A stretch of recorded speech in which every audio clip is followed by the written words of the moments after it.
보수가 살아야 대한민국이 산다. 대한민국이 살아야 우리 아이들이 삽니다. 안녕하세요. 자유한국당 경기도당 부위원장 김구영입니다. 오늘은 보수의 공천에 대하여 의견을 나누어 보려 합니다.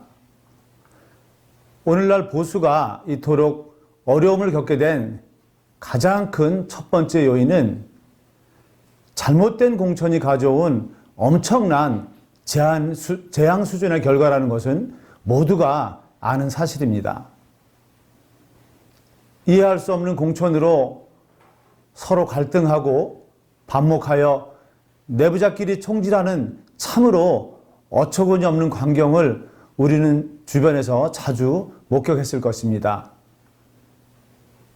이제는 보수가 왜 이렇게 철저히 망가졌는지 그 원인을 모두 다 알고 있습니다. 그럼에도 불구하고 아직도 구시대적인 습관을 버리지 못한다면 보수의 희망은 완전히 사그라들지도 모릅니다.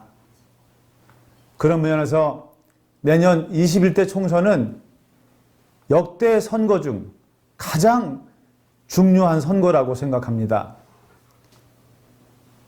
그동안의 총선이 우리 지역을 발전시킬 수 있는 사람, 대한민국을 위해 지도자로서 적합한 사람을 뽑아왔다면 내년 4월 15일 선거는 대한민국의 체질이 완전히 바뀌느냐 안 바뀌느냐의 중요한 기로에 서 있는 선거라고 생각합니다.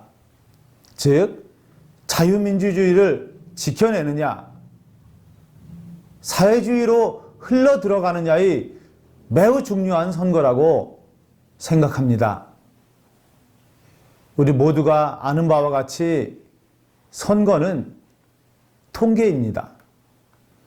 후보자를 두고 철저히 통계를 내어보면 당선 가능성을 어느 정도 예측할 수 있는 것도 사실입니다.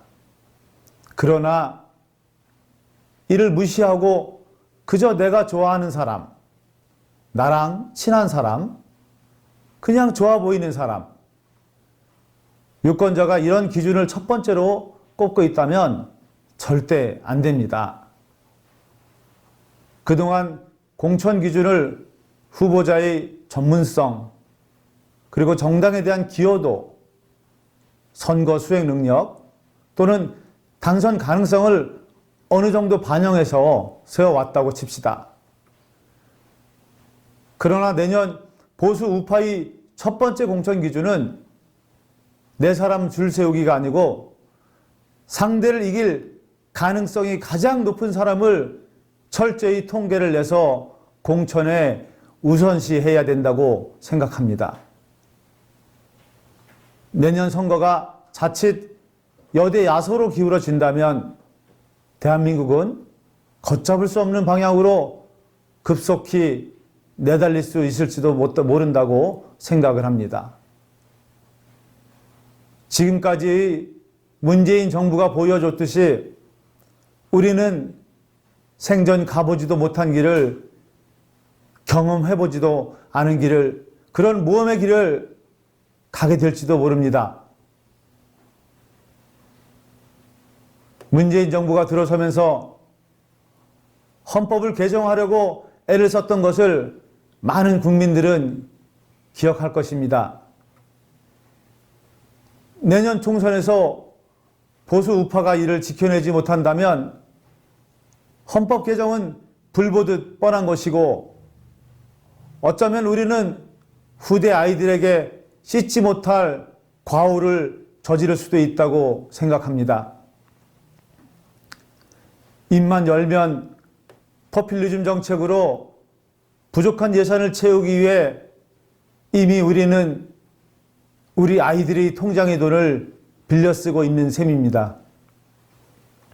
항상 앞선 세대가 힘들고 고생스러운 삶을 살아왔다면 이제부터는 우리 뒷세대가 우리보다 더 못 사는 세상을 살아가게 될지도 모릅니다.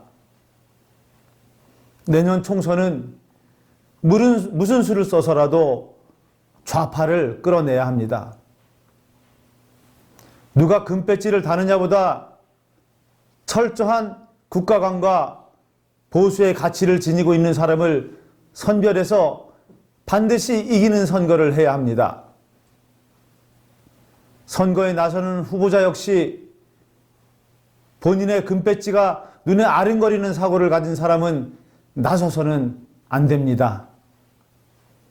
내년 총선에 나가서 진다면, 그래서 대한민국을 저들의 손에 완벽히 넘겨준다면 이는 대한민국 보수 우파의 역적이 되는 것입니다. 무거운 책임감과 당당히 선거에 나서는 자세가 중요합니다. 개인의 안위와 미래를 위해서라면 이번만큼은 참아줄 필요가 있습니다. 대한민국이 외세로부터 수백 번 침략을 받아올 때마다 보수의 힘으로 지탱해 왔습니다. 다가오는 총선이 대한민국의 또 다른 위기를 맞는 만큼 보수들은 의식적으로 뭉치게 될 것이고 반드시 대한민국을 단단히 세울 것이라고 기대해 봅니다. 감사합니다. 고맙습니다.